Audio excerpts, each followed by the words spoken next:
ہوتا ہے. لیکن ویسے ایک مسلمان کے لیے ایسا علم حاصل کرنا نا جو کہ بینیفیشل نہیں ہے, اس کو زیب نہیں دیتا اگر نہ کرے, تو basically this knowledge is beneficial, یہ پہلے بات فار اس ٹو انڈرسٹینڈ. کیونکہ کچھ لوگ کہتے ہیں کہ Illuminati freemasons this is علم لا ينفع, we don't need to understand this اور سارا.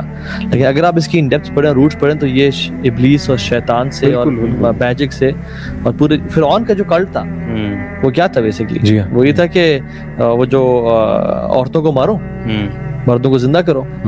آج کل کیا ہو رہا ہے, عورتوں کو زندہ کرو کیا مطلب, بل بورڈز پہ ان کو چڑھا دو, ہر جگہ ان کو سامنے ٹی وی شوز پہ, اس پہ ہر جگہ ان کو کر دو, اور مرد کو بالکل نامرد بنا دو.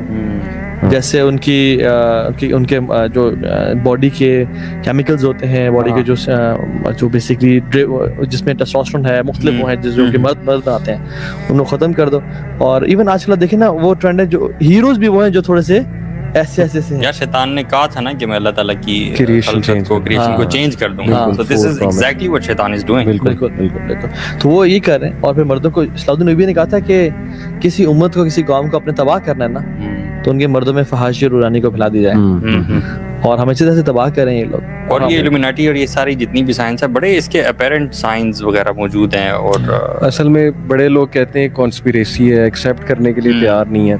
اسپیشلی ہمارا جو ایک اسکیپٹک ایک طبقہ ہے نا, ویسٹ میں اسکیپٹسزم جب سے آیا, اسکیپٹکس جو ہیں یہ ماڈرن سائنس پڑھ لی, سائیکالوجی پڑھ لی, اس کے بعد اسکیپٹک ہو گئے.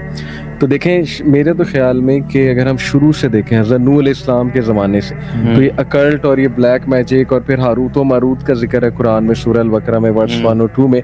تو یہ لوگ تو بہت پہلے سے ایگزسٹ کر رہے ہیں. These are just names, free masons, Illuminati, یہ تو ماڈرن نیمز ہیں. یہ تو فرعون کے زمانے سے, پھر حضرت نوح کے زمانے سے میرے تو نزدیک یہ تب سے چلتے آ رہے ہیں. تو how can it be a conspiracy, مطلب لوگ اس کو ڈینائی کر دیتے ہیں. اور یہ اسکیپٹک وہی لوگ ہیں جو مطلب گوروں کو کبھی اسکیپٹسزم کی نظر سے نہیں دیکھیں گے, یہ ہمیشہ دین کی بات کو اسکیپٹسزم کی نظر سے. اصل میں ہے تو یہ شیطان کی پارٹی نا, مختلف ادوار میں یہ مختلف ناموں کے ساتھ ایگزسٹ کرتی رہی ہے. اور جب سے انہوں نے سیکرٹ ڈارک علم کو ایکسپلور کرنا شروع کیا ہے, آپ ہسٹری پڑھ لیں, سومیرینز کی ٹیبلٹس آپ دیکھ لیں, گریک میتھولوجی آپ دیکھ لیں, وہ بھری ہوئی ہے جادو ٹونے سے. ہندو میتھولوجی جادو ٹونے سے بھری ہوئی ہے. پھر آپ گریک میتھولوجی دیکھ لیں, ایجپشین میتھولوجی دیکھ لیں. تو یہ چلا آ رہا ہے بہت پہلے سے, ڈارک سیکرٹس اور ڈارک میجک اور اکلٹ سائنسز. تو میرے خیال میں کہ جس نے تھوڑی سی بھی ہسٹری پڑھی ہے وہ سمجھ جائے گا گیم پیچھے سے, اور اس میں بہت زیادہ پیسہ انوالوڈ ہے. Even people get rich by magic. بالکل. ایک شیخ تھے, بالکل بہت, میں نام ہی لے لیتا ہوں چلیں, شیخ عبدالرزاق بن بدر, مدینہ کے, شیخ محسن العباد کے بیٹے ہیں, بہت بڑے عالم ہیں مدینہ کے.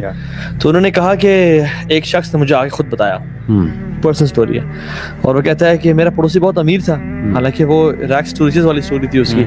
میں نے کہا یار تو کیسے کر رہا ہے, کہتا تو نے امیر ہونا ہے, کہ میں نے, کہتا تجھے میں جو کہوں گا نا پھر تو نے وہ کرنا ہے. کہتا ٹھیک ہے, I'm ready یار. اس نے اس کو پرچی پہ ایک نام لکھ دیا جن کا, ٹھیک ہے, اور کہا کہ تم نے فلاں دن مغرب کے ٹائم جب سورج بالکل غروب ہو رہا ہو نا, حدیث میں کہتا ہے شیطان جو ہے نا سورج کے سامنے آئے تو اپنے دو سینگوں کے بیچ میں سورج رکھتا تھا تاکہ یہ, سو بیسیکلی اس میں عبادت کرنا بھی منع ہے. تو اس نے کہا کہ تم نے اس سی شور پہ جانا ہے, وہاں پہ اس کا نام لینا بار بار. تو وہ گیا وہاں پہ اور اس نے اس کا نام لینا شروع ہو کیا بار بار نا.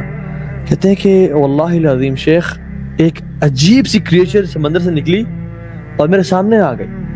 ایسی کریچر نہ وہ فش تھی نہ وہ اینیمل تھی, I've never seen it before. تو کہتی ہے کہ بولو.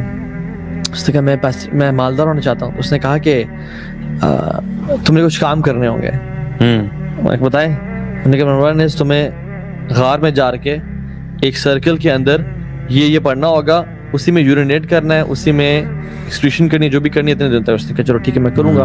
کہتا مجھے تو برا تو بہت لگا. اس نے کہا کہ تم نے دوسرا کام, تم نے اپنی کسی محرم سے اعوذ باللہ فورنیکیشن ایڈلٹری کرنی ہوگی, زنا کرنا ہوگا محرم سے. تو اس نے کہا اچھا. کہتے ہیں مجھے نا عجیب سونا شروع ہو گیا. کہتے ہیں تمہیں تیسرا کام کرنا ہے, نماز چھوڑ دینی ہے. کہتے ہیں میری تربیت میرے ماں باپ نے نماز پہ اتنی پکی کی ہوئی تھی کہ میں نماز کبھی نہیں چھوڑ سکتا تھا. عربوں میں بہت زیادہ اسٹرانگ ہے. اس نے کہا کہ میں نماز نہیں چھوڑ سکتا, اور کچھ بتاؤ. تو اس جن نے چیخ ماری اور پانی میں چلا گیا. اچھا. تو یہ بھاگتا بھاگتا ڈر کے آیا, تو یہ پہنچا اپنے پڑوسی کے پاس. اس نے گالیاں دی, سے کہا تو نے مجھے ذلیل کر دیا اور یہ کر دیا اور وہ کر دیا. مطلب پڑوسی نے جادو کرنے سے کہا کہ تم نے کیا کیا. تو تم basically so people get rich. اور یہ جو پیسہ ہے آپ دیکھیں سبحان اللہ, قرآن میں کیا آتا ہے, ان الذین کفروا